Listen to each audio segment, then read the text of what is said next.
وسلام على عباده الذين اصطفى أما بعد أعوذ بالله من الشيطان الرجيم بسم الله الرحمن الرحيم يا أيها الذين آمنوا اتقوا الله وكونوا مع الصادقين وقال النبي صلى الله تعالى عليه وسلم المرء على دين خليله فلينظر أحدكم من يخالل أو كما قال عليه الصلاة والسلام وقال النبي صلى الله تعالى عليه وسلم اللهم إني أسألك حبك وحب من يحبك والعمل الذي يبلغني حبك اللهم اجعل حبك أحب إلي من نفسي وأهلي ومن الماء البارد أو كما قال عليه الصلاة والسلام۔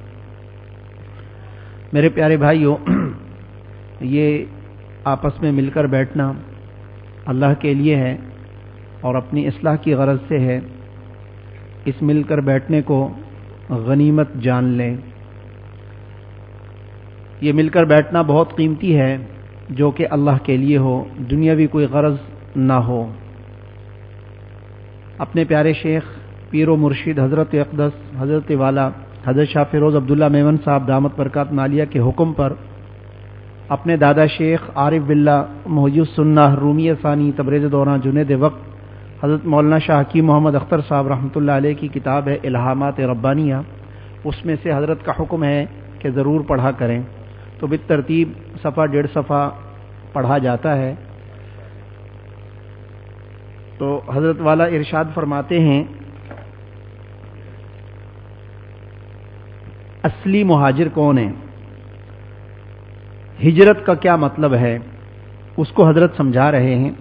فرمایا کہ لوگ کہتے ہیں ہم ہندوستان سے ہجرت کر کے آئے ہیں لہذا ہم مہاجر ہیں، لیکن نبی کریم صلی اللہ علیہ وسلم نے ہجرت کس چیز کو قرار دیا؟ فرماتے ہیں المہاجر من ہجر السوء، ہجرت یہ ہے کہ آدمی برائی کو چھوڑ دے۔ یہ آپ صلی اللہ تعالی علیہ وسلم فرما رہے ہیں المہاجر من ہجر السوء، ہجرت یہ ہے کہ آدمی برائی کو چھوڑ دے۔ معلوم ہوا کہ وطن سے دور ہونا کوئی ہجرت نہیں۔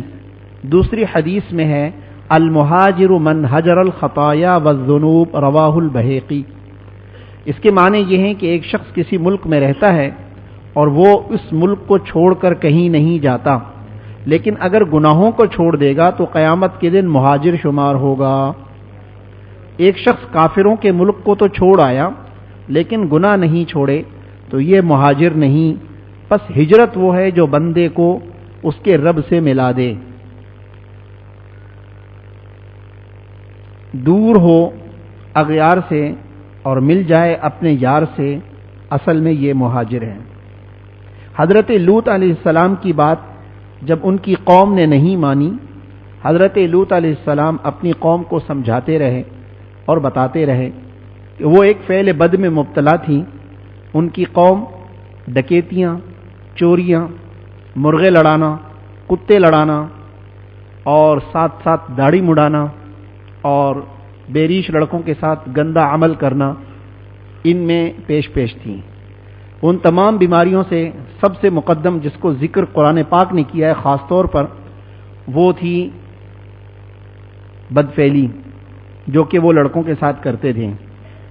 تو حضرت لوط علیہ السلام کو اللہ تعالیٰ نے بھیجا۔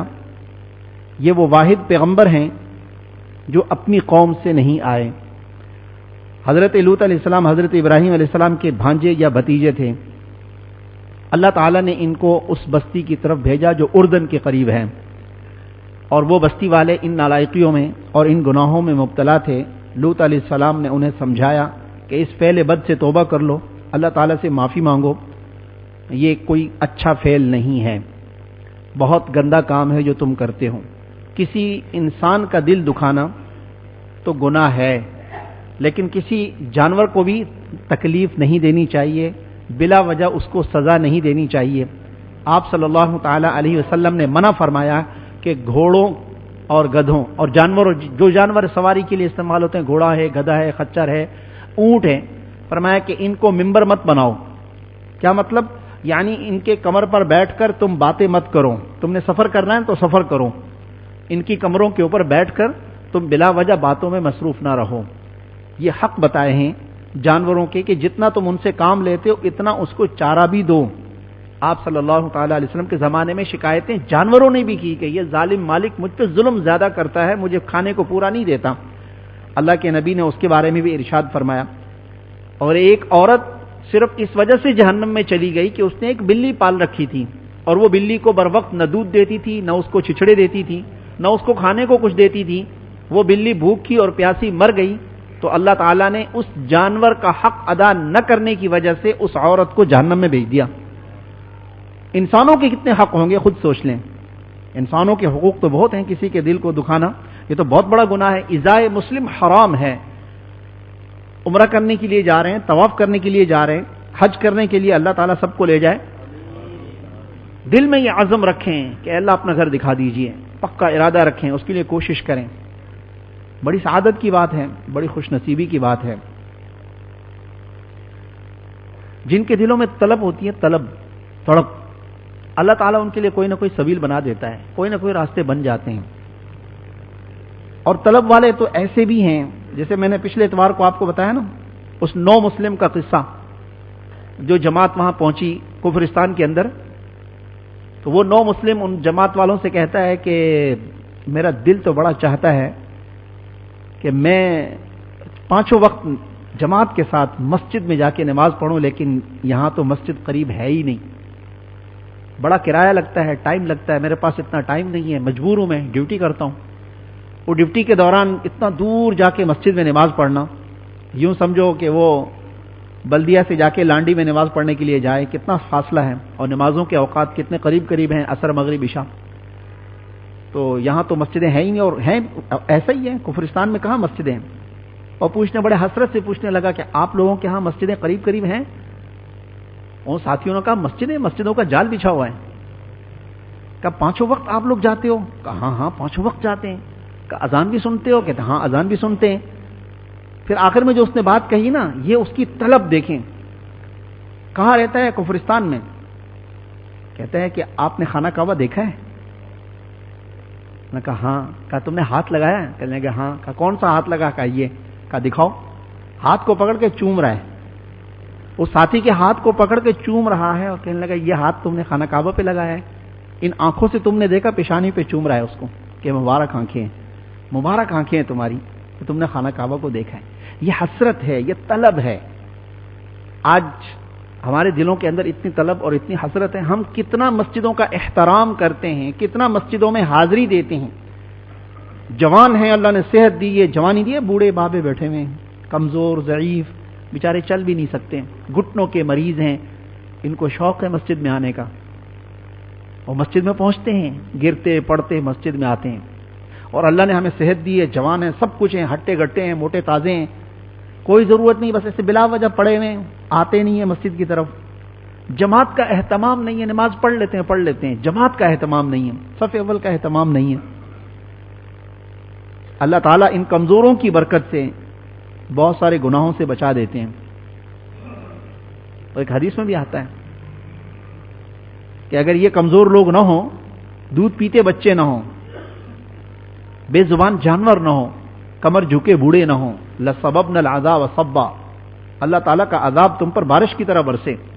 یعنی رکاوٹ یہ بوڑھے ہیں جن کی کمر جھک گئی، متقی نوجوان ہے، معصوم دودھ پیتا بچہ ہے، بے زبان جانور ہیں، ان کی برکتوں سے ہم عذاب سے روکے ہوئے ہیں۔ اور یہ چیزیں ایسی ہیں کہ انہوں نے عذاب کو روک رکھا ہے۔ ہم بچوں کو مارتے ہیں کہ کیوں رو رہا ہے۔ حضرت مفتی اعظم پاکستان مفتی محمد شفیع صاحب رحمۃ اللہ علیہ کے پاس ایک صاحب آیا، کہا تعویذ دے دو، میرا بچہ بہت روتا ہے رات کو۔ مفتی صاحب پتہ نہیں کس اس میں بیٹھے ہوئے تھے، کہنے لگے کہ کیا تعویذ مانگتا ہے، چھوڑ جا۔ کہا حضرت تعویذ دے دو، بچہ بہت روتا ہے۔ کہا رونا تو ہم بڑوں کو چاہیے، اب یہ چھوٹا بچہ رو رہا ہے، اس کو بھی تو رونے نہیں دے گا تو اللہ کا عذاب آ جائے گا۔ ہماری طرف سے یہ کفارہ ادا کر رہے ہیں، فرض کفایہ ادا کر رہے ہیں۔ ان کے رونے پر اللہ تعالیٰ کو رحم آتا ہے، اللہ تعالیٰ کو پیار آتا ہے۔ کوئی تو ہے اللہ تعالیٰ کو منانے والا، رونے والا کوئی تو ہے۔ ایک بزرگ تھے، انہوں نے کسی ضرورت کے سبب قرضہ لیا، ایک سے لیا، دوسرے سے لیا، کسی تیسرے سے لیا، قرض مل گیا ان کو. اب جو میعاد تھی کہ اس پہ میں واپس کر دوں گا، وہ مقررہ تاریخ آ گئی اور ان کی طبیعت خراب ہو گئی. اب یہ چادر اوڑھ کے لیٹ گئے. اب قرض خواہ جتنے تھے، ایک آیا کہنے لگا میرا قرضہ، دیکھا تو حالت بالکل خراب ہے، آخری وقت چل رہا ہے، بڑا پریشان ہوا، یہ تو مرنے والے ہیں، میرے قرضے کا کیا ہوگا. اس نے دوسرے ساتھی کو فون کیا، کہا بھائی جلدی آؤ، یہ تو لگتا ہے چل چلاؤ کا وقت ہے، تو قرضہ. وہ اس نے تیسرے کو، چاروں کے آ کر بیٹھ گیا، ہمارا قرضہ ہمارا قرضہ. وہ چادر اوڑھ کے لیٹے ہوئے، کچھ جواب ہی نہیں دے رہے. اتنے دیر میں ایک بچہ آیا چھوٹا، وہ حلوہ بیچتا ہوا، کہ حلوہ لے لو حلوہ لے لو حلوہ لے لو. انہوں نے چادر ہٹائی اور کہا کہ جتنے بیٹھے ہیں ان سب کو حلوہ کھلا دو، اور جتنا تمہارے پاس ہے سب دے دو. وہ بڑا خوش ہوا کہ چلو آج تو میرا کام ہی ہو گیا. وہ بیٹھا کے اس نے سب، جتنے چاروں بیٹھے ہوئے تھے ان سب کو حلوہ کھلا دیا، ان سب نے کھا لیا. اب وہ بچہ کہتا ہے پیسے، کہا یہ سب پیسے لینے کے لیے بیٹھے ہوئے، تم بھی بیٹھ جاؤ. وہ تو بچہ تھا، وہ تو رونے لگ گیا، چیخیں مارنے لگ گیا، امی مارے گی امی مارے گی، پیسے پیسے پیسے. وہ سچ مچ رونے لگ گیا. اب وہ رویا تو یہ جتنے قرضہ لینے کے لیے بیٹھے ہوئے تھے وہ ایک دوسرے کو دیکھنے لگے، بڑے عجیب آدمی ہیں. اور بچے کو بھی لائن پہ لگا دیا. اب بچہ رو رہا ہے، چپ ہی نہیں کر رہا، وہ خاموش ہی نہیں ہو رہا، آنسوؤں سے رو رہا ہے. وہ بیچارہ تو جمع پونجی اس کی یہی تھی، ظاہر بات ہے، اپنا گھر اور اپنے اماں کو کیا جواب دے گا، وہ ماں مارے گی. اب وہ جو ہے نا آپس میں مشورہ کیا، انہوں نے کہا کہ بھائی اس بچے کو تو ہم فارغ کر دیں، کہ یہ جو ہے نا بیچارہ. تو بزرگ نے اشارہ کر دیا کہ مت دو. اب وہ روئے جا رہا ہے روئے جا رہا ہے. تھوڑی دیر کے بعد انہوں نے کہا کہ بھائی یہ تو ہمیں بھی نہیں دے رہے اور بچے کو بھی نہیں دینے دے رہے. تو انہوں نے بچے کا پوچھا کتنے پیسے بنتے ہیں، انہوں نے کہا اتنے پیسے بنتے. انہوں نے تو بچے کو دیکھ کہا تو جا. وہ جیسے ہی بچہ گیا روتا دھوتا چلا گیا، اس کے پیسے اس کو مل گئے. تھوڑی دیر میں کوئی صاحب آئے، 4 تھیلیاں پیک، ٹھیک، نام لکھے ہوئے، رقم لکھی ہوئی، اور آ کر کہا کہ آپ کے لیے ہدیہ بھیجا ہے کسی نے. کہا اچھا. کھولا دیکھا، ہاں، کہا کتنا قرضہ ہے، کہا اتنا. کا یہ پکڑ، سب کو دے دیا. وہ بڑے حیران ہوئے، کہنے کہ آپ تو بڑے مطمئن تھے، لیٹے ہوئے تھے، سارا کچھ، یہ سارا ہمیں سمجھ میں نہیں آیا کہ آپ نے کیا کیا. یہ کہنے لگا کہ ہم سارے مانگنے والے تھے، رونے والا کوئی تھا ہی نہیں، تو میں نے ایک رونے والا ڈال دیا بیچ میں، اللہ تعالیٰ کی رحمت متوجہ ہو گئی، کام بن گیا. تو میرے بھائیو بات تو یہی ہے، اللہ کے سامنے اگر ہم اپنی ضرورتوں کو رکھیں گے. حدیث میں آتا ہے ابکو، رو، رونا نہیں آتا فَإِن لَّمْ تَبْكُوا فَتَبَاكَوْا، رونے والی شکل بنا لو، اللہ اس پہ بھی کام کر دیتے ہیں، اس پہ بھی کام ہو جاتا ہے. اللہ تعالیٰ اس پہ بھی انعامات عطا فرما دیتے ہیں. تو بس ہمیں طلب پیدا کرنی چاہیے، اپنے اندر طلب پیدا کرنی چاہیے. طلب ہوگی، طلب ہوگی، اللہ تعالیٰ کی رحمت متوجہ ہوتی ہے. میرے بھائیوں، بے طلبہ جو بھی ہوگا اس کا کام نہیں بنتا، اس لیے اپنی طلب پیدا کریں. تو فرمایا کہ وہ لوط علیہ السلام، ہاں بتا رہا تھا کہ وہ دل نہیں دکھانا چاہیے کسی کا بھی. مسلمان ایذائے مسلم حرام ہے. خانہ کعبہ میں موجود ہیں، حجر اسود کو چومنا چاہتے ہیں تو وہ چومنا تو سنت ہے، ایذائے مسلم حرام ہے. اگر آپ دھکا دے کے جاؤ گے، حرام کام کر کے جاؤ گے، ایک سنت پر عمل کرنے کے لیے، مستحب پر عمل کرنے کے لیے، تو تمام علماء اکرام یہی کہتے ہیں دور سے استلام کر لو بس کافی ہے، لیکن ایذا مت دو، تکلیف مت دو. یہی بات اگر ہمیں سمجھ میں آ جائے تو بات بن جائے گی. تو جہاں مسلمان اور انسان کو تکلیف دینا تو حرام ہے ہی. اگر کسی جانور کا بھی حق مارتا ہے، کسی جانور کو بھی ایذا پہنچاتا ہے بلا سبب، تو اس کا بھی اس پہ وبال آتا ہے. ایک کسی ملک کا بادشاہ، وہ اس کا ایک مشغلہ تھا، وہ کتے پالتا تھا اور اس کے بعد ایک ریچھ منگواتا تھا، اپنے پلے ہوئے کتے ریچھ پہ چھوڑ دیتا تھا. وہ زندہ ریچھ کو کتے جو ہے نا کھا جاتے تھے، کاٹ دیتے تھے اس کو. وہ اسی طرح تڑپ تڑپ کے مر جاتا تھا. وہ اس کا ایک مشغلہ تھا، بس اسی میں وہ اپنا جو ہے نا وہ وقت گزار رہا تھا. اچانک اس کے ملک کے اندر بغاوت ہو گئی. بڑا پریشان ہوا کہ یہ بغاوت ہو گئی. اب وہ ہر ہیلا کوشش کی. کسی نے کہا کہ بھائی کچھ نہیں ہوگا، ایک بزرگ ہیں ان کے پاس جاؤ دعا کرواؤ. وہ آیا اس بزرگ کے پاس، کہنے لگا اب میرے لیے دعا کر دیں. میرے ملک میں بغاوت ہو گئی ہے، عوام میرے خلاف ہو گئی ہے اور میرا تختہ جو ہے نا وہ کلٹی ہونے والا ہے۔ اس بزرگ نے تھوڑا سا مراقبہ کیا اور اس کے بعد کہا کہ بھائی میری دعا سے پہلے تو ایک ریچھ کی آہ عرش پر پہنچی ہوئی ہے، تمہارا کچھ نہیں ہو سکتا، جاؤ۔ تو بڑا حیران ہوا کہ ریچھ کی آہ، یہ سمجھ میں نہیں آیا۔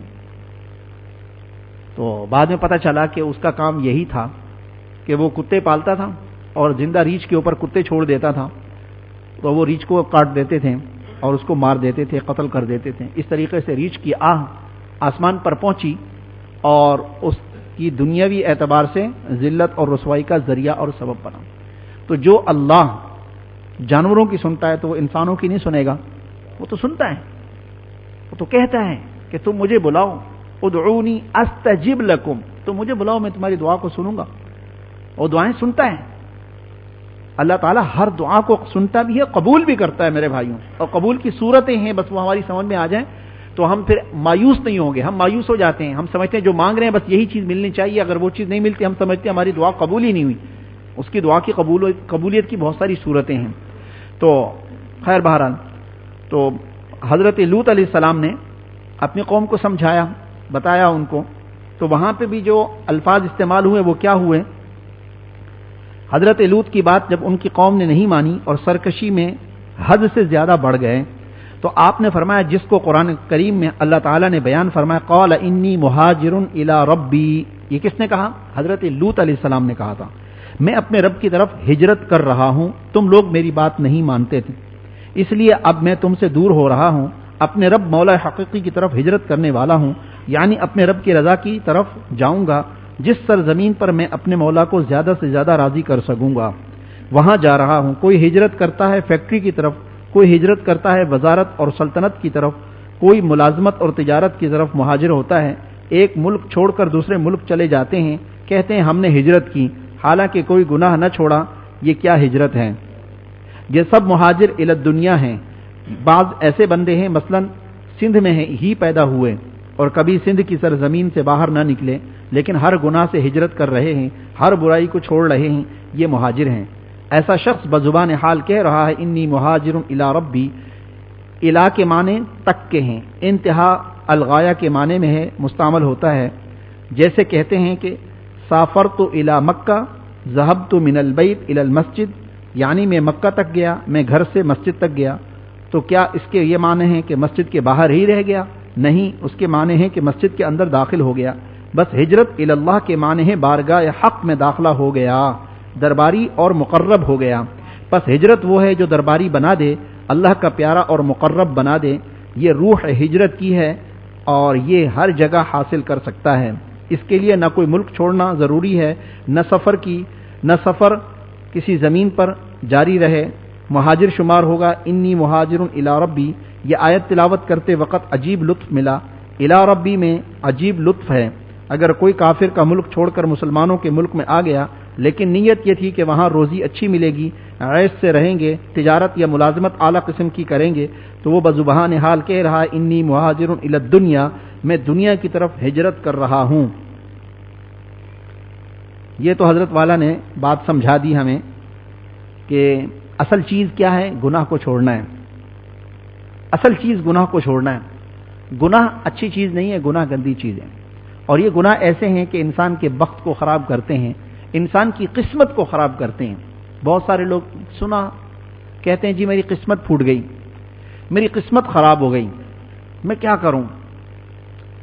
بھائی قسمت خراب جس چیز سے ہوتی ہے وہ چیز چھوڑ دیں۔ وہ چیز کیا ہے؟ وہ گناہ ہے۔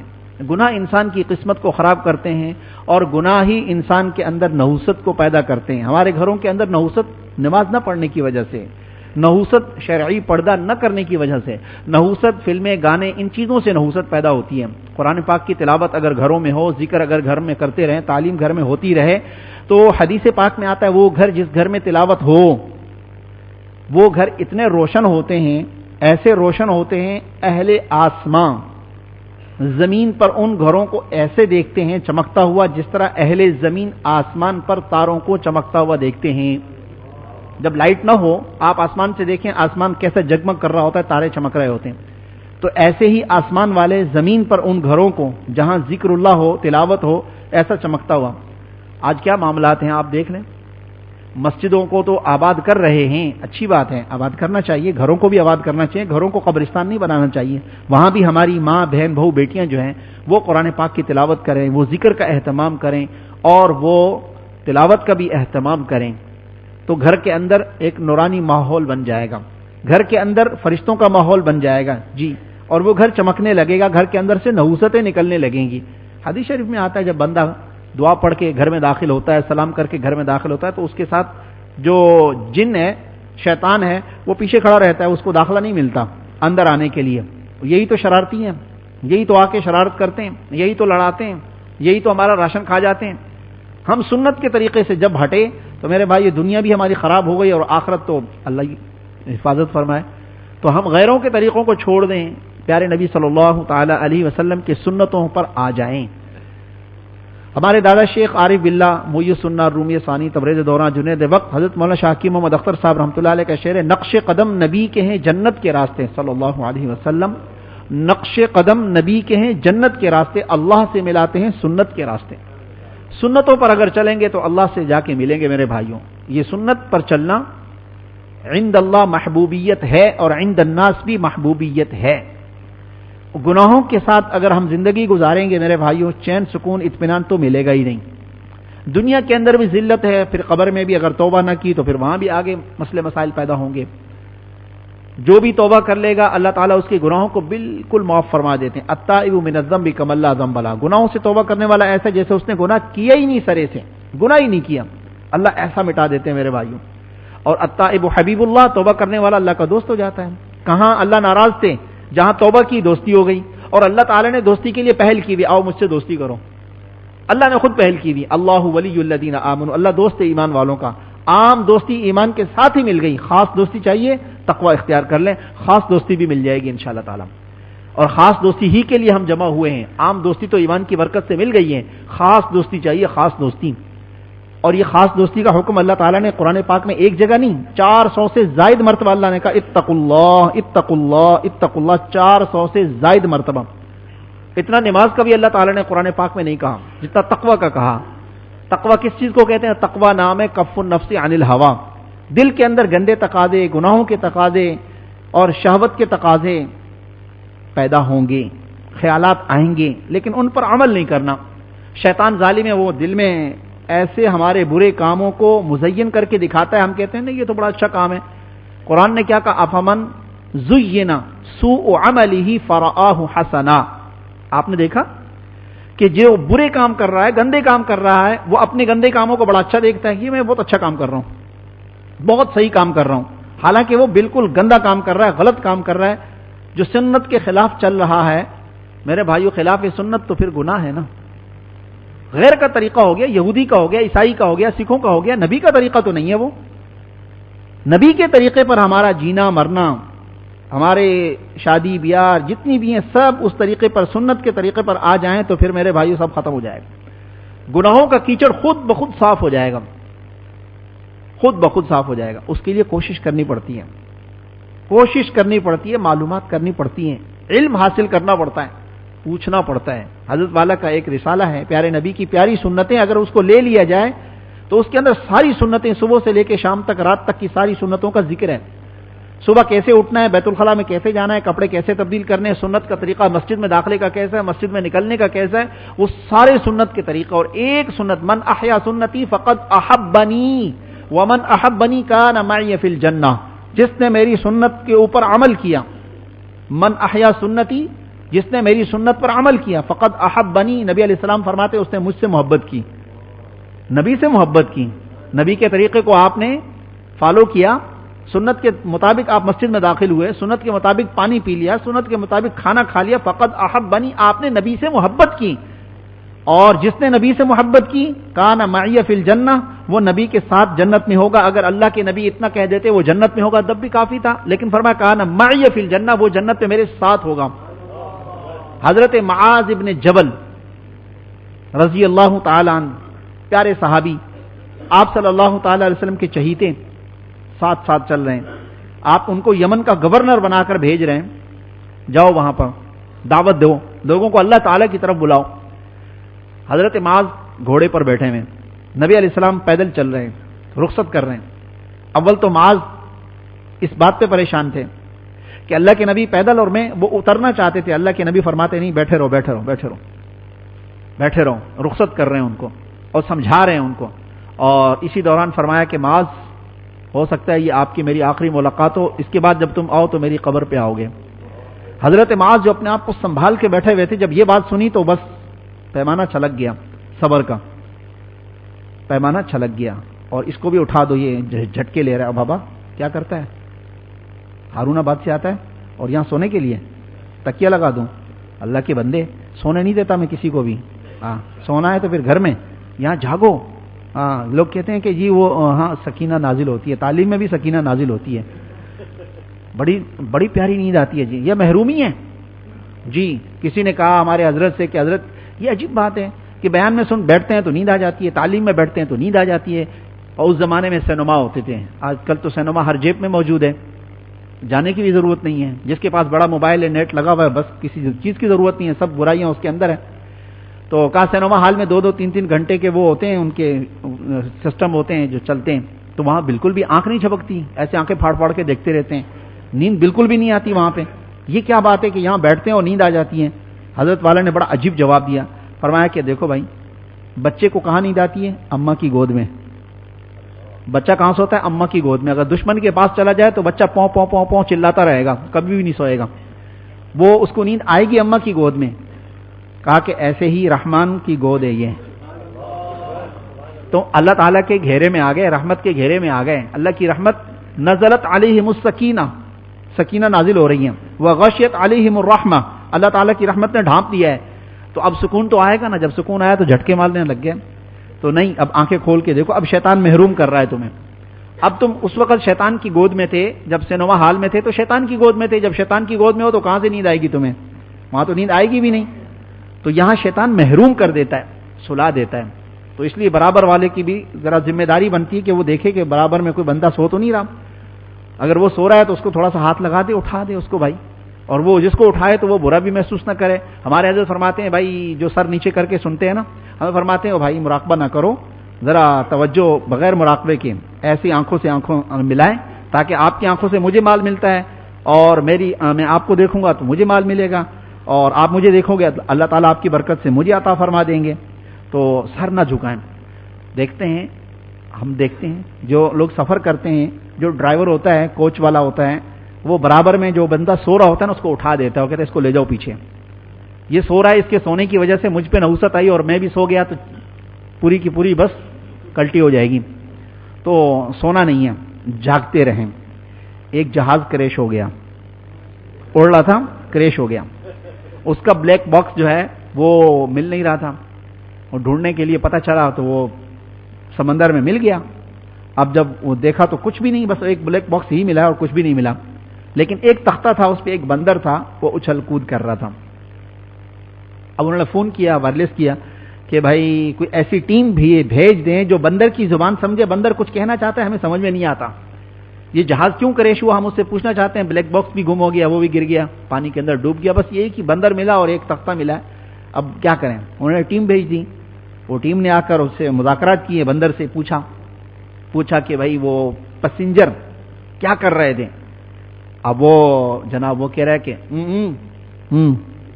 یعنی سب شراب پی کے ٹونتے سوئے ہوئے تھے۔ اچھا، کہا وہ فضائی ماسیاں، فضائی عملہ، ہاں، ایک وہ ماسیاں ہوتی ہیں جو گھر میں جھاڑو پوچھا کرتی ہیں، اور ایک وہ ماسیاں ہوتی ہیں جو جہاز میں جھاڑو پوچھے کا کام کرتی ہیں، اور بڑا اعزاز ملتا ہے ان کو، جی یہ ایئر ہوسٹس ہیں۔ وہ کیا کرتی ہیں؟ بیت الخلاء صاف کرتی ہیں۔ کیا کرتی ہیں؟ وہ کھانا پکاتی ہیں، برتن صاف کرتی ہیں، یہی دھوتی ہیں، یہی کام کرتی ہیں، اور کیا کام ہوتا ہے ان کا؟ یہی کام ہوتا ہے۔ اور کیا اپنے آپ کو شو پیس کے طور پر پیش کرتی ہیں، بد نظریاں کرواتی ہیں، مردوں کے ایمان کو تباہ کرتی ہیں، برباد کرتی ہیں، آدھا لباس پہن کر، چست لباس پہن کر ایمان کو برباد کرتی ہیں، یہ کام ہوتا ہے ان کا۔ اور کیا کام ہوتا ہے؟ کہ وہ فضائی ماسیاں کیا کر رہی تھی، اور وہ پائلٹ کیا کر رہا تھا؟ انہوں نے کہا وہ سب کہ وہ بھی شراب پی کے ٹون پڑے ہوئے تھے۔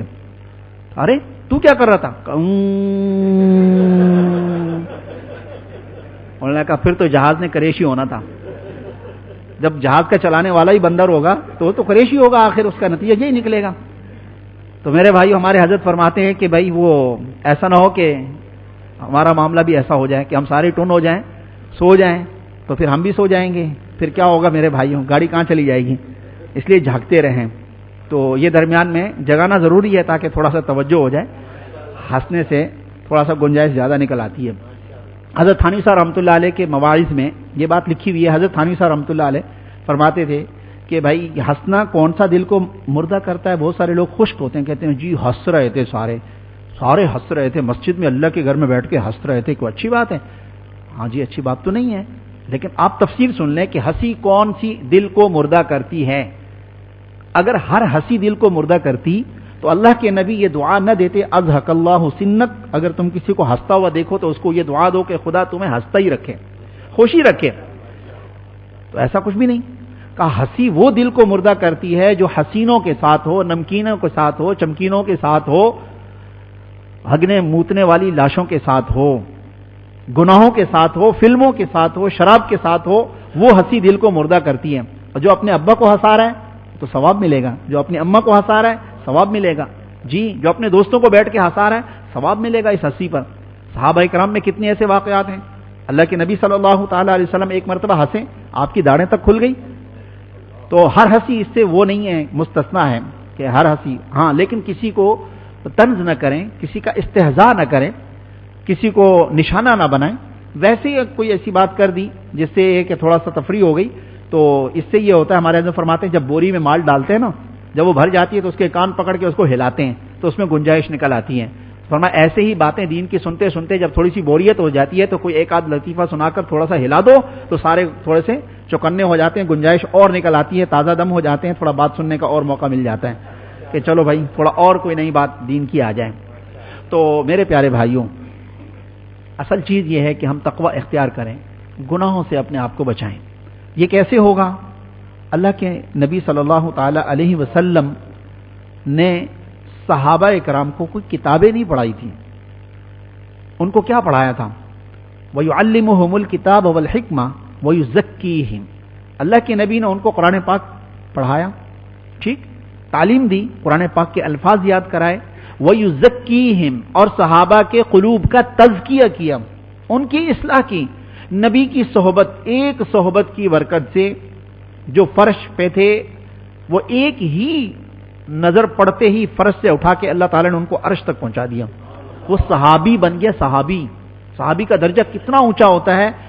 غیر صحابی، قیامت تک کے سارے قطب غیر صحابی، تمام اولیاء غیر صحابی، تمام غوث غیر صحابی مل کر بھی ایک صحابی کے پاؤں کے نیچے لگی خاک اور اس کا کروڑواں حصہ اس کے برابر بھی نہیں ہو سکتے۔ کیوں؟ وہ نظر کہاں سے لائیں گے؟ نبوت والی نظر کہاں سے لائیں گے؟ وہ تو ہے ہی نہیں نا کسی کے پاس۔ اللہ کے نبی کی نظر جو پڑی، بس وہ نبی صحابی بن گیا، وہ صحابی بن گیا۔ وہ آنکھیں کہاں سے لائیں گے جن آنکھوں نے اللہ کو دیکھا؟ صحابہ کا یہی تو کمال تھا، صحابہ نے ان آنکھوں کو دیکھا جن آنکھوں نے اللہ کو دیکھا۔ پچھلی دفعہ اشعار سنے تھے صحابہ کی مناقب کے بارے میں کہ وہ آنکھیں، سبحان اللہ۔ پھر لوگ صحابہ کی آنکھوں کو دیکھتے تھے کہ صحابہ کی وہ آنکھیں ہیں جن آنکھوں نے نبی کو دیکھا۔ صحابہ کو دیکھنے کے لیے لوگ آتے تھے۔ پھر لوگ تابعین کو دیکھنے آتے تھے کہ یہ تابعین وہ لوگ ہیں جنہوں نے صحابہ کو دیکھا ہے، ان کی آنکھوں نے صحابہ کو دیکھا ہے۔ کیا بات ہے! تو سارا معاملہ آنکھوں سے ہی چل رہا ہے، آنکھوں سے ہی چل رہا ہے۔ نبی بن رہا ہے تو صحابی بن رہا ہے، آنکھوں سے بن رہا ہے، تابعی بن رہا ہے، آنکھوں سے بن رہا ہے، تبع تابعی بن رہا ہے تو آنکھوں سے بن رہا ہے۔ حضرت اویس قرنی رحمہ اللہ تعالی، ٹھیک، رضی اللہ تعالیٰ ہم بھی کہہ سکتے ہیں، بہت نیک، بہت اللہ والے، صحابی نہیں بنے، نبی کے دور میں تھے، ٹھیک، نبی علیہ السلام سے ملنے آئے، ایمان بھی لے آئے، مدینہ پاک میں 2 مرتبہ آئے، مدینہ منورہ میں، لیکن نبی سے ملاقات نہیں ہوئی۔ نبی علیہ السلام جہاد پہ گئے ہوئے تھے، والدہ کی خدمت پر تھے معمور، والدہ نے کہا جاؤ اور فوراً آنا۔ اب وہ بچے سنیں کہ جو اپنی ماؤں کی خدمت نہیں کرتے اور اپنی ماؤں کی نافرمانیاں کرتے، بات نہیں مانتے، گالم گلوچ کرتے ہیں، ماں باپ کی عزت نہیں کرتے۔ دیکھو کیا رتبہ مل رہا ہے، کیا مقام مل رہا ہے ماں کی خدمت پر۔ حضرت اویس اپنی ماں کی خدمت پہ معمور تھے اور اپنی ماں کی خدمت کرتے تھے۔ ماں نے کہا بیٹا بس ٹھیک ہے، جاؤ، بس جاؤ اور فوراً آ جانا، رکنا نہیں۔ جب وہ پہنچے تو نبی علیہ السلام موجود نہیں تھے۔ وہاں جو لوگ موجود تھے صحابہ، انہوں نے کہا رک جاؤ، آ جائیں گے 1-2 دن میں. کہا نہیں، میری والدہ نے کہا کہ رکنا نہیں، میں رک جاؤں گا تو والدہ کی نافرمانی ہو جائے گی. کتنی بڑی بات ہے، نافرمانی ہو جائے گی. اماں کی نافرمانی تو میں نے نہیں کرنی. اب وہ سوچیں کہ جو اپنی اماں کی نافرمانی کرتے ہیں، اپنی اماں کی بات نہیں مانتے وہ بچے، ہاں یہاں پہ آنے والے تو ہر بچے سمجھدار ہیں ماشاءاللہ، یہ تو نافرمانی کرتے ہی نہیں ہیں. لیکن وہ بچے جو آتے ہی نہیں، سنتے ہی نہیں، ان کو پتہ ہی نہیں ہے، تو وہ اپنی ماں کو گالیاں بھی دیتے ہیں، نافرمانیاں بھی کرتے ہیں، نماز بھی نہیں پڑھتے ہیں. تو یہاں جو آتے ہیں وہ تو تربیت حاصل کر رہے ہیں، وہ ذکر میں بھی آتے ہیں ماشاءاللہ، بڑی بڑی تسمیاں لے کر آتے ہیں، ہاں. اور جس کے لیے بھی آتے ہیں، ریا کے لیے آتے ہیں، کچھ بھی آتے ہیں، ان کا آنا ہی صحیح ہے بھائی. ہاں اگرچہ ٹافی ملتی ہے ان کو، چاکلیٹ ملتی ہے، اس لیے آتے ہیں معلوم ہے، لیکن یہ آتے ہیں کان میں کوئی دین کی بات تو پڑ رہی ہے ان کے، ابھی نہیں تو کل کو یاد آ جائے گی کہ ہم نے یہ بات سنی تھی. یہ بات اس طرح نہیں، یہ سنت کا طریقہ یوں نہیں یوں ہے. اب آہستہ آہستہ ان کو ایک ایک بات سمجھا دیتے ہیں کہ بیٹا کوئی بھی چیز ہو دائیں ہاتھ سے لو، دائیں ہاتھ سے دو اور دائیں ہاتھ سے لو. اتنی بات ان کو سمجھ میں آ جائے کہ بھائی یہ سنت طریقہ یہی ہے کہ کوئی بھی چیز دینی ہے تو سیدھے ہاتھ سے دینی ہے، کوئی بھی چیز لینی ہے تو سیدھے ہاتھ سے لینی. یہی بات اگر ان کو آج سمجھ میں آ جائے تو مرتے دم تک پھر سیدھے ہاتھ سے، کوئی پیسے دے رہا ہے تو بھائی سیدھے ہاتھ سے دو. میں نے کہا نا تربیت کی بات ہوتی ہے. گاڑی کا کنڈکٹر، کرایہ لینے والا، تربیت ہے، بیچارہ مجبور ہے، اس کام پہ لگا ہوا ہے. اب وہ جناب کرایہ دینے والے کو مختلف لوگ، ایک صاحب کرایہ دے رہے ہیں الٹے ہاتھ سے، وہ کہتے ہیں نہیں، چلا گیا. دوبارہ واپس آیا، کہتے ہیں کرایہ، وہ پھر الٹے ہاتھ سے دیا، کہتے ہیں نہیں، پھر چلا گیا. تیسری مرتبہ دوبارہ چکر لگایا اس نے، پھر کہتا ہے کرایہ، وہ پھر الٹے ہاتھ سے دے رہا ہے، پھر چلا گیا. وہ کہہ رہے میں کرایہ دے رہا ہوں، تم لیتے ہی نہیں ہو. کہا سیدھے ہاتھ سے دو گے تو لے لوں گا، سیدھے ہاتھ سے دو گے تو لے لوں گا. میں حیران ہو گیا، میں نے کہا دیکھو تربیت کی بات ہے. اس کی سمجھ، اس نے کہا میں اتنا بڑا ہو گیا، میری عقل نہیں ہے، لیکن اب تیرا پیشہ کیا ہے، تو کام کیا کر رہا ہے، لیکن تیرا عمل کیسا ہے. اب تیرے اس عمل کی وجہ سے میں بھی اس بات پہ انشاءاللہ پکا ہو جاؤں گا کہ دیکھ الٹے ہاتھ سے لینے کے لیے. اس نے کہا اگر میں سیدھے ہاتھ سے نہیں دوں گا تو کہا میں الٹے ہاتھ سے نہیں لوں گا. اب تیری مرضی ہے، کرایہ چھوڑ دے گا، تیرے اوپر تیرے ذمے رہے گا. آج یہاں نہیں دے گا تو قیامت کے دن تو دینا ہی پڑے گا تجھے. گاڑی میری تو نہیں ہے، میں بھی تو ملازم ہوں. آخر پھر اس نے سیدھے ہاتھ سے دیا، لیکن اس نے یہ بات ثابت کر دی، سمجھا دی اس کو بھی کہ بھائی سیدھے ہاتھ سے چیز دینی ہے. کوئی بھی اچھی چیز ہے، کتاب ہے، قرآن پاک ہے، رومال ہے، اپنے بڑے کو کوئی چیز دینی ہے، لینی ہے، سیدھے ہاتھ سے دو، سیدھے ہاتھ سے لو. یہ بات دماغ میں بٹھا دی. ہاں ناک صاف کرنی ہے، استنجا کرنا ہے، الٹے ہاتھ سے کرو. تو ترتیب ہے بتانے کی، سمجھانے کی. تو یہ باتیں ہیں تربیت کی. تو یہ ان بچوں کے دماغ میں آج بیٹھ جائیں گی تو انشاءاللہ آئندہ بھی عمل کریں گے. تو آج ان کے دماغ میں یہ بات بیٹھ جائے کہ میری والدہ میرے لیے جنت ہے، میرا ابا میرے لیے جنت ہے، میں اس کی نافرمانی کروں گا تو میرے لیے جہنم ہے. دنیا میرے لیے پھر اندھیرا ہے، اندھیرا ہے، واقعی اندھیرا ہے میرے بھائیوں. جس نے ماں باپ کو ناراض کیا دنیا میں کبھی اس نے راحت نہیں پائی، الا یہ کہ وہ خوش کر دے، ان کو راضی کر لے، ان کو منا لے تو اللہ تعالیٰ اس کی قسمت کھول دیں گے. اور اگر اس نے منایا نہیں، راضی نہیں کیا، ناراض ہی رکھا اور وہ سمجھتا رہا کہ نہیں میں حق پر ہوں، میرے ماں باپ حق پر نہیں ہیں، وہ غلط کہہ رہے ہیں، ایسا ہو نہیں سکتا کہ ماں باپ غلط کہیں. ماں باپ غلط نہیں کہہ سکتے، ان کا تجربہ زیادہ ہوتا ہے. اولاد کا کیا تجربہ ہوگا؟ کوئی تجربہ نہیں. اگر اولاد کو اللہ نے عزت دے بھی دی تو ماں باپ کی دعاؤں سے دی ہے. وہ کس بھول میں ہے، کس مغالطے میں ہے. ماں باپ کی دعائیں، ماں باپ کی تربیت اس میں شامل ہے. آج اگر وہ وزیر اعظم بھی بن جائے تو ماں باپ کی نظر میں تو وہی ننگا بچہ ہے، چھوٹا سا پوٹی پیشاب کرنے والا، ہمارے بستر خراب کرنے والا، کپڑے خراب کرنے والا، یہ وہی بچہ ہے. اس کی دماغ میں تو وہی چیز ہوگی. اور اپنے اماں ابا کی دعاؤں سے ہی دنیا میں ترقی ملتی ہے. ان کو ناراض کر کے کبھی ترقی حاصل نہیں کر سکتا. اگر ملے گی بھی تو وہ ترقی اس کے لیے عذاب ہوگی، اس کے لیے وبال جان ہوگی. جی تو اس لیے اپنی ماں کو ناراض نہ کریں، اپنی ابا کو ناراض نہ کریں، منا کے رکھیں. چھوٹے بچے بھی کوشش کریں کہ وہ بھی ناراض نہ کریں. تو حضرت اویس قرنی کو دیکھو، جو مقام ملا وہ ماں کی خدمت کی وجہ سے ملا. کیا مقام ملا؟ صحابی تو نہیں ہوئے، صحابی تو نہیں ہوئے، باوجود ہے کہ ایمان لائے. صحابہ کو بھی دیکھا، نبی کو نہیں دیکھا حالت ایمان میں، اور نبی نے بھی ان کو نہیں دیکھا تو صحابی نہیں بن سکے. صحابی بننے کے لیے دو چیزیں ضروری ہیں، ایمان اور نبی کا دیکھنا. یا وہ نبی کو دیکھے یا نبی اس کو دیکھ لے. حضرت عبداللہ ابن ام مکتوم، اس نے نبی کو نہیں دیکھا لیکن حالت ایمان میں، ایمان کی حالت میں نبی نے ان کو دیکھ لیا، صحابی بن گئے. نابینا تھے وہ تو نہیں دیکھ سکتے تھے، لیکن نبی نے ان کو دیکھ لیا، صحابی بن گئے وہ. تو لیکن اویس قرنی کو یہ چیز نہیں ملی کہ نہ انہوں نے نبی کو دیکھا اور نہ ہی نبی نے ان کو دیکھا. لیکن غائبانہ یہ بات پہنچی کہ اویس قرنی یمن سے آئے تھے تو اللہ کے نبی نے ان کے لیے بشارت کیا دی، فرمایا عمر یہ یمن سے ایک بندہ آئے گا، اویس نام ہوگا اس کا، اس کے پاس جانا اور اپنے لیے دعا کروانا، اپنے لیے دعا کروانا، وہ مستجاب الدعوات ہوگا۔ اویس قرنی کو اللہ تعالیٰ نے جو مقام دیا ہے وہ مستجاب الدعا۔ کیا مطلب مستجاب الدعوات کس کو کہتے ہیں؟ جس کی ہر دعا قبول ہوتی ہو۔ ماں کی خدمت کی برکت سے اللہ تعالیٰ نے یہ انعام عطا فرما دیا کہ جس کے لیے دعا کریں وہ دعا قبول ہو جاتی ہے، جس کے لیے دعا کریں وہ دعا قبول ہو جاتی ہے اس کی۔ تو ہم بھی اپنے ماں باپ کی خدمت کر کے مستجاب الدعوات بن سکتے ہیں، خدمت کر کے، ان کو راضی کر کے، ان کو خوش کر کے۔ تو وہ صحابی نہیں بنے، کیوں نہیں بنے؟ والدہ کی خدمت کی وجہ سے، باوجود اس سے کہ وہ نبی علیہ السلام کے زمانے میں موجود تھے، تو وہ اعزاز نہیں ملا ان کو جو صحابہ کو ملا ہے، ٹھیک ہے؟ اس چیز سے وہ محروم رہ گئے، اس لیے کہ دیکھا نہیں۔ تو بتلا رہا تھا کہ دیکھنے سے صحابیت کا مقام مل رہا ہے، اور نہ دیکھنے سے کیا مل رہا ہے؟ وہ تابعی تو کہہ سکتے ہیں آپ ان کو، لیکن صحابی نہیں کہہ سکتے۔ تو صحبت سے دین پھیلا ہے۔ نبی پاک صلی اللہ تعالی علیہ وسلم کی صحبت میں آئے تو اللہ تعالیٰ نے کیا اونچا مقام عطا فرما دیا۔ ابو بکر صدیق رضی اللہ تعالیٰ عنہ کو جب ایمان لائے تو کیا اونچا مقام ملا؟ صحبت کی برکت سے۔ نبوت سے پہلے بھی دوست تھے، نبوت کے بعد بھی دوست، اور ایسے گہرے دوست کہ دل و جان سے ہر طرح سے فدا۔ ایک مرتبہ حضرت ابو درداء رضی اللہ تعالیٰ عنہ سے فرمایا، ابو درداء ابو بکر کے آگے مت چلو۔ آگے آگے چل رہے تھے، ابو بکر پیچھے تھے، نبی علیہ السلام نے منع کر دیا کہ ابو درداء ابو بکر سے آگے نہیں، ابو بکر کے پیچھے پیچھے۔ اس کی عظمت بہت زیادہ ہے، اس کا مقام بہت اونچا ہے۔ حضرت ابو بکر صدیق رضی اللہ تعالیٰ عنہ کا ایمان جیسا تھا ویسا کون لائے گا؟ بعد الانبیاء کائنات میں افضل ترین انسان ابو بکر صدیق رضی اللہ تعالی عنہ ہیں۔ ایسا پیارا انسان جس نے ہر چیز قربان کر دی ہو، بتا دیا کہ نبی کے ساتھ رہنے کا طریقہ کیا ہے، سکھا دیا۔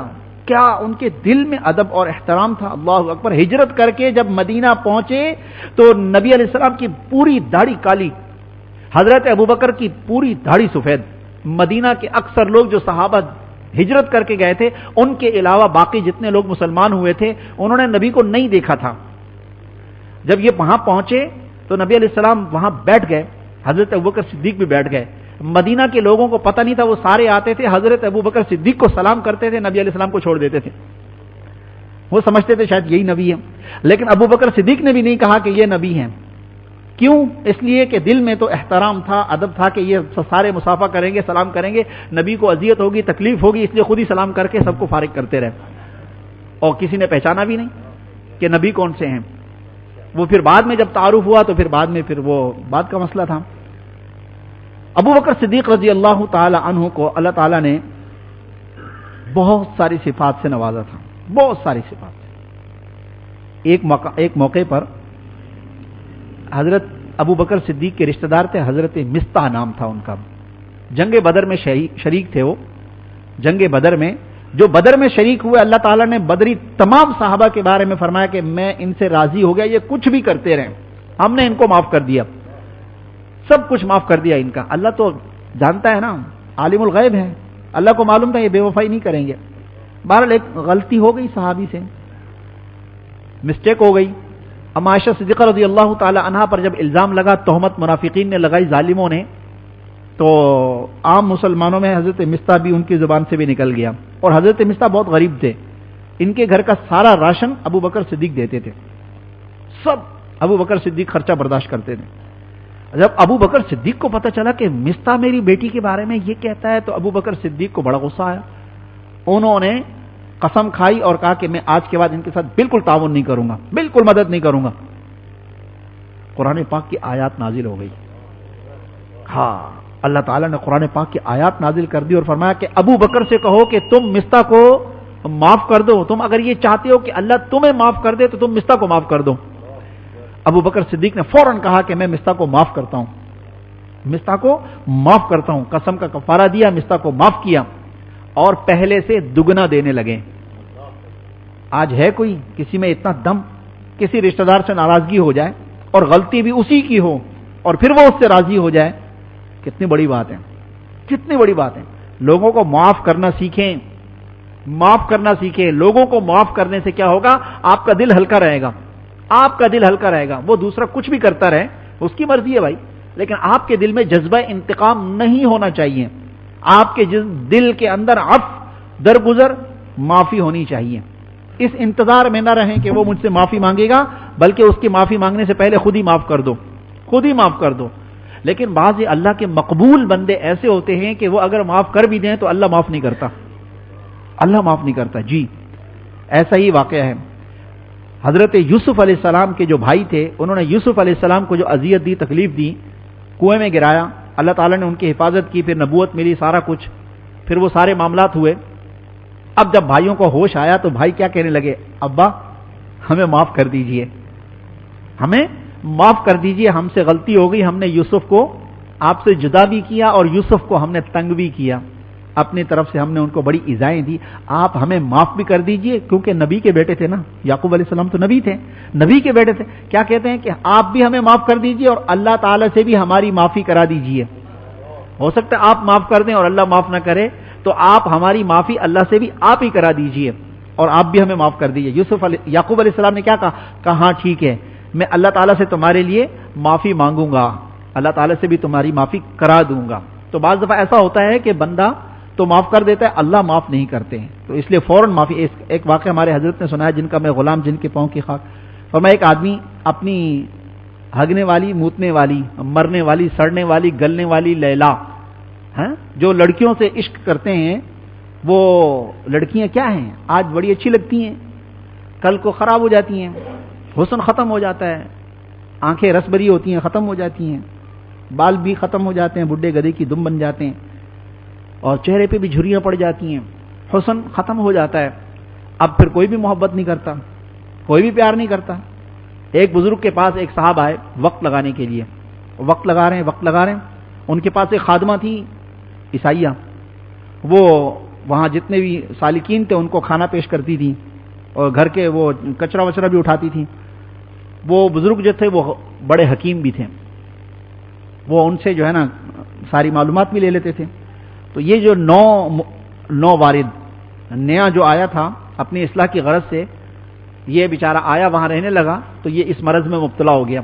اس جو عیسائیہ تھی اس کے حسن سے متاثر ہو گیا. جب وہ آتی تھی اس کو دیکھتا تھا، اس نے جا کے شیخ کو بتا دیا کہ یہ آپ کا نیا مرید آیا، مجھے بڑا گھورتا ہے. کہا اچھا چلو اس کا علاج کرتے ہیں. کہا ٹھیک ہے اس کا علاج کرتے ہیں، لیکن آپ سے میں یہ کہتا ہوں کہ میں آپ کو جو کچھ بھی دوں اس کے بعد آپ کو آئیں گے دست، پیچز لگیں گے. ایک بڑا تھال دے دیا، بڑا، کہا تم سب اس میں کرنا، ٹھیک ہے، تو اس کے بعد میں تمہارا علاج بھی کر دوں گا، لیکن اس معاملے میں تھوڑا سا تم میرا ساتھ دو. کہا ٹھیک ہے. اب کل سے اس کو بھیجنا بند کر دیا اور اس کو دست آنے لگے، اور جناب ایسے دست کہ اس کے گال پچک گئے، آنکھیں دھس گئی، چہرہ ایسا خوفناک ہو گیا. اب اس کو کھانا دیا اور کہا کہ جاؤ اس کو کھانا دے کر آؤ. اب جب وہ کھانا دینے کے لیے گئی، پہلے تو وہ 3 دن سے انتظار کر رہا تھا. عشق مجازی تو ایسا ہے کہ بندہ پاگل ہو جاتا ہے. ہاں ایک دن بھی ملاقات نہ ہو، ایک دن بھی فون نہ آئے، میسج نہ آئے تو بندہ پاگل ہو جاتا ہے. کیا مصیبت ہے، بار بار دیکھتے ہیں، بار بار چیک کرتے ہیں، کال نہیں آئی، کال نہیں آئی، کال نہیں آئی. لڑکے کا ہو یا لڑکی کا ہو، دونوں ایسے ہی ہیں، بے چین کر کے رکھ دیتے ہیں میرے بھائیوں، بے چین. حضرت تھانوی صاحب رحمۃ اللہ علیہ نے کیا لکھا کہ عذاب الہی، عذاب الہی، کون عذاب الہی کا مقابلہ کرے گا. اب جناب وہ بار بار دیکھ رہا ہے، دیکھو کچھ ہے ہی آئی نہیں. 3 دن ہو گئے. 3 دن کے بعد جب وہ آئی تو دیکھا ہے چہرہ پھیر لیا، چہرہ پھیر لیا کہ یہ وہ شکل کیا ہو گیا، اس کو چہرہ پھیر لیا. شیخ نے بتا دیا جو کرے مجھے بتا دینا.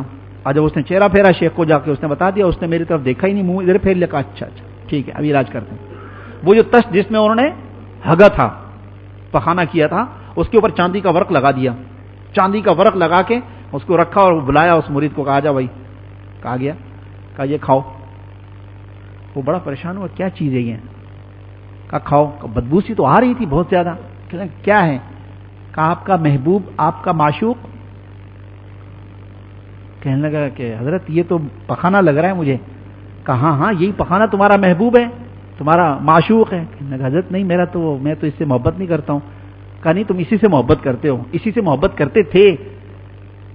اس خاتون کو جس کو تم بار بار دیکھتے تھے، واللہ اس کے جسم سے کچھ بھی نہیں نکلا سوائے اس کے. یہی چیز نکلی ہے اس کے جسم کے اندر سے، جو آج اس کے گال جو ہے نا پچک کے اندر چلے گئے اور آنکھیں دھس گئیں اور اس کے چہرہ کو جو ہے نا خوفناک ہو گیا. اس کے اندر سے صرف یہ نکلا ہے.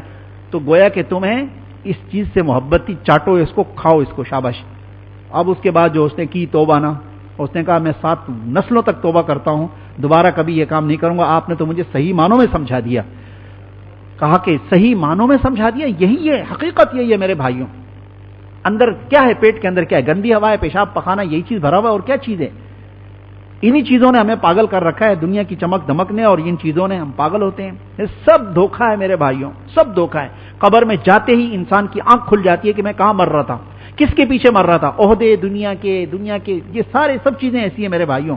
کام آنے والی چیز اللہ تعالیٰ کا تعلق ہے، اللہ تعالیٰ کا تعلق اور تقوی ہے میرے بھائیوں، یہی چیز کام آئے گی، باقی کوئی چیز کام نہیں آئے گی۔ اس کی سمجھ میں آ گیا، اصلاح ہو گئی اس کی کہ یہ چیز گندی ہے، اس کو چھوڑ دینا چاہیے۔ کیا بتا رہا تھا بیچ میں، وہاں چلے گی بات۔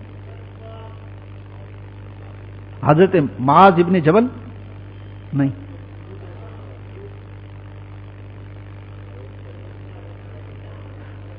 چلو بہرحال کچھ یاد ہے، لیکن میں کوئی ایک بات بتانا چاہ رہا تھا، وہ ذہن میں نہیں آ رہی، جہاں سے گاڑی ادھر چلی گئی۔ ہاں جزاک اللہ، جواد، ماشاءاللہ۔ وہ جو ہے اپنی محبوبہ اور لیلا کے ساتھ جا رہا تھا، اپنے اس میں عشق میں پاگل ٹن جا رہا تھا۔ یہ بیچارے بزرگ کمزور، آنکھوں سے کم دکھائی دیتا تھا، بیٹھا ہوا تھا، تو اس کا پاؤں لگ گیا لڑکی کا، غلطی بھی اسی کی، وہ گر گئی۔ وہ جیسے گری تو اس کا جو عاشق اس کے ساتھ چل رہا تھا، اس نے نہ آؤ دیکھا نہ تاؤ دیکھا، آ کے گھما کے چماٹ دیے۔ وہ بیچارے خاموش ہو گئے، چپ کر کے بیٹھ گئے۔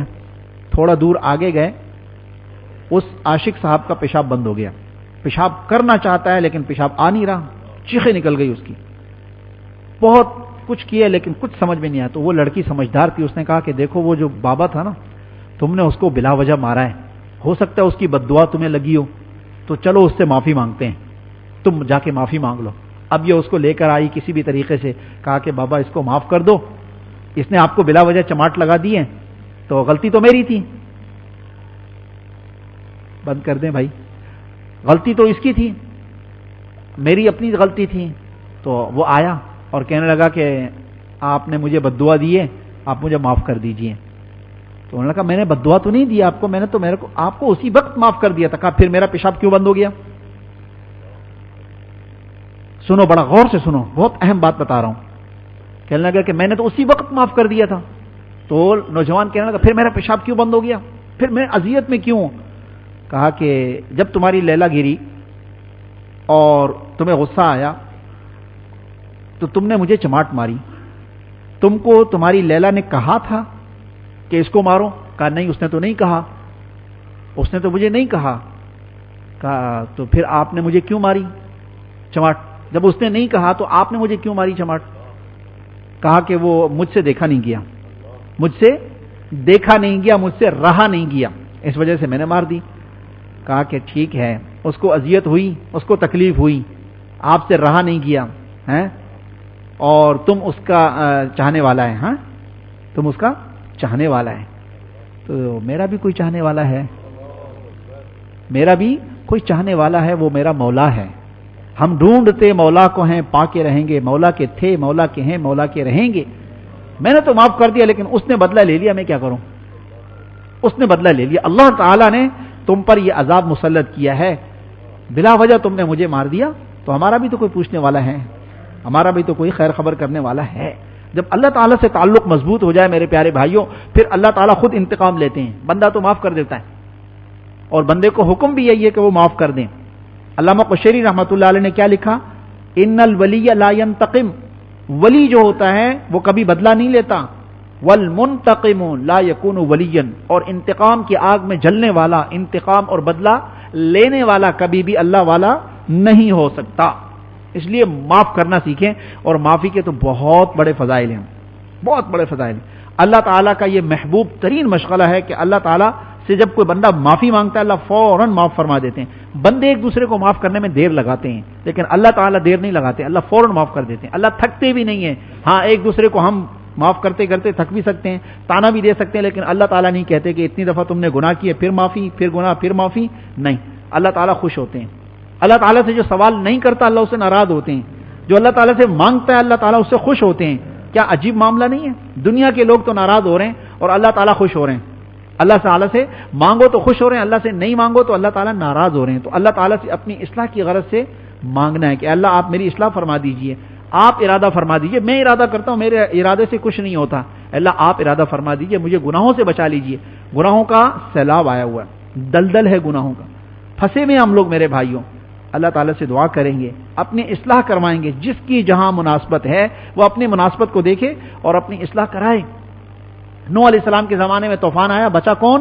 جو نوح علیہ السلام کی کشتی میں بیٹھا، سارا طوفان ہی طوفان تھا۔ آج بھی سیلاب آئے، طوفان ہے، فحاشی کا، بے حیائی کا، عریانی کا، بے دینی کا، گمراہیوں کا سیلاب آیا ہوا ہے۔ ہر طرف بے دینی، گمراہی چل رہی ہے۔ بچے گا کون؟ جو کسی بابا کی کشتی میں بیٹھ جائے گا۔ کون سا بابا؟ ہمارے حضرت ہنس کے فرماتے ہیں لا تأخذہ بابا من لا بابا لہ، ایسے کو بابا مت بناؤ جس کا کوئی بابا ہی نہ ہو، جو متبع شریعت اور متبع سنت ہو اور اس کا بھی کوئی بابا ہو، خلاف شریعت اور خلاف سنت کوئی کام نہ کرتا ہو، نہ کہتا ہو، نہ لوگوں کو بد عقیدہ کرتا ہو، نہ ہی لوگوں کو گمراہ کرنے والا ہو۔ ایسے سے اپنا تعلق جوڑ کے اپنی اصلاح کرائیں اور گناہوں سے اپنے آپ کو بچائیں۔ جتنا بھی تقاضا ہو دل کے اندر، کتنا ہی تقاضا ہو، اپنے اس تقاضوں کو توڑنا ہے۔ یہ تڑپ تڑپ کے جینا، لہو آرزو کا پینا، یہ تڑپ تڑپ کے جینا، لہو آرزو کا پینا، یہی میرا جام و مینا، یہی میرا طور سینہ۔ تڑپتا کب ہے آدمی؟ جب دل کی خواہش پوری نہیں ہوتی تو تڑپ جاتا ہے، دل کی آرزو پوری نہیں ہوتی تو تڑپ جاتا ہے۔ یہی تڑپ اللہ تعالیٰ کو دکھانی ہے، اپنی خواہشات کا خون کرنا ہے، اللہ تعالیٰ کا حکم نہ ٹوٹے، اللہ تعالیٰ کا قانون نہ ٹوٹے۔ میرا دل ٹوٹتا ہے، ٹوٹ جائے، کوئی مسئلہ نہیں ہے، کوئی پرواہ نہیں ہے، تو ہمارا دل تو ہے ہی ٹوٹنے کے لیے میرے بھائیو۔ جب یہ دل ٹوٹتا ہے تو اس دل ٹوٹے ہوئے دل کے اندر اللہ تعالیٰ کی طرف سے رحمتیں آتی ہیں اور اللہ تعالیٰ کی تجلیات اس ٹوٹے ہوئے دل کے اندر سما جاتی ہیں میرے بھائیو۔ اس کی کوشش کرنی ہے۔ اللہ تعالیٰ مجھے آپ کو ہم سب کو عمل کرنے کی توفیق عطا فرمائے۔ ہمارے دوست ہیں صداقت حسین، ان کے والد صاحب کا انتقال ہو گیا ہے، ان کے لیے دعا کریں، اللہ تعالیٰ ان کی مغفرت بے حساب فرمائے۔ اور برابر مسجد میں عبدالشکور ٹیلر تھا، ہمارے بھی کپڑے سیے اس نے بہت عرصے سے، بہت پرانا ماشاءاللہ، اس کا بھی انتقال ہو گیا، اللہ تعالیٰ ان کی بھی مغفرت بے حساب فرمائے۔ اور بھی جتنے دوست دنیا سے چلے گئے ہیں، جس کے ماں باپ رشتہ دار، ہمارے ماں باپ بھی دنیا سے چلے گئے، اللہ تعالیٰ ان کی بھی مغفرت بے حساب فرمائے، اللہ تعالیٰ سب کے درجات کو بلند فرمائے۔ اللہم صلی علی سیدنا مولانا محمد وعلی آل سیدنا و مولانا محمد صلاۃ دائمۃ مقبولۃ تؤدی بها عنا حقہ العظیم۔ ربنا لا تزغ قلوبنا بعد إذ هديتنا وهب لنا من لدنك رحمة إنك أنت الوهاب اللهم أعنا على ذكرك وشكرك وحسن عبادتك اللهم أحسن عاقبتنا في الأمور كلها وأجرنا من خزي الدنيا وعذاب الآخرة يا الله يا رحمن يا رحيم يا حي يا قيوم يا ذا الجلال والإكرام يا حنان يا منان یا الہ العالمین یا ارحم الراحمین۔ یا اللہ ہم سب کو معاف فرما، اپنا پیار قرب خاص عطا فرما، دونوں جہانوں کے مالک، دونوں جہانوں کی خوشیاں عطا فرما، خاتمہ ایمان پر مقدر فرما۔ جن دوستوں نے دعاؤں کے لیے کہا یا کہنا چاہتے تھے یا امید وابستہ رکھتے ہیں، سب کے جملہ مقاصد حسنہ کو پورا فرما۔ جتنے مسلمان دنیا سے جا چکے ہیں یا اللہ سب کی مغفرت فرما۔ اللہ ہمارے ماں باپ کی مغفرت فرما، عبدالشکور ٹیلر کی، صداقت کے والد کی مغفرت فرما، ان کے درجات کو بلند فرما۔ اے اللہ ہم سب کے حال پہ رحم فرما، پوری امت مسلمہ کے حال پہ رحم فرما، تمام دینی مدارس، مساجد، خانقاہوں کی علماء اکرام، اولیاء اکرام کی حفاظت فرما، حرمین شریفین کی حفاظت فرما، بیت المقدس کی حفاظت فرما، آزادی نصیب فرما۔ جہاں کہیں دین تبلیغ کا کام ہو رہا ہے فرشتوں کے ذریعے نصرت اور مدد فرما۔ اے اللہ کراچی کا جو اجتماع آ رہا ہے اللہ ہر شر ہر فتنے سے اس کی حفاظت فرما، اللہ اس کے فیض کو سارے عالم میں جاری اور ساری فرما۔ اے اللہ ہم سب کو معاف فرما دیجیے، اے اللہ برے وقت سے، برے حالات سے، ہر قسم کی برائیوں سے ہم سب کی حفاظت فرما دیجیے۔ ربنا تقبل منا انك انت السميع العليم وتب علينا انك انت التواب الرحيم وصلى الله تعالى على خير خلقه محمد وآله وأصحابه وآل بيته أجمعين آمين برحمتك يا أرحم الراحمين۔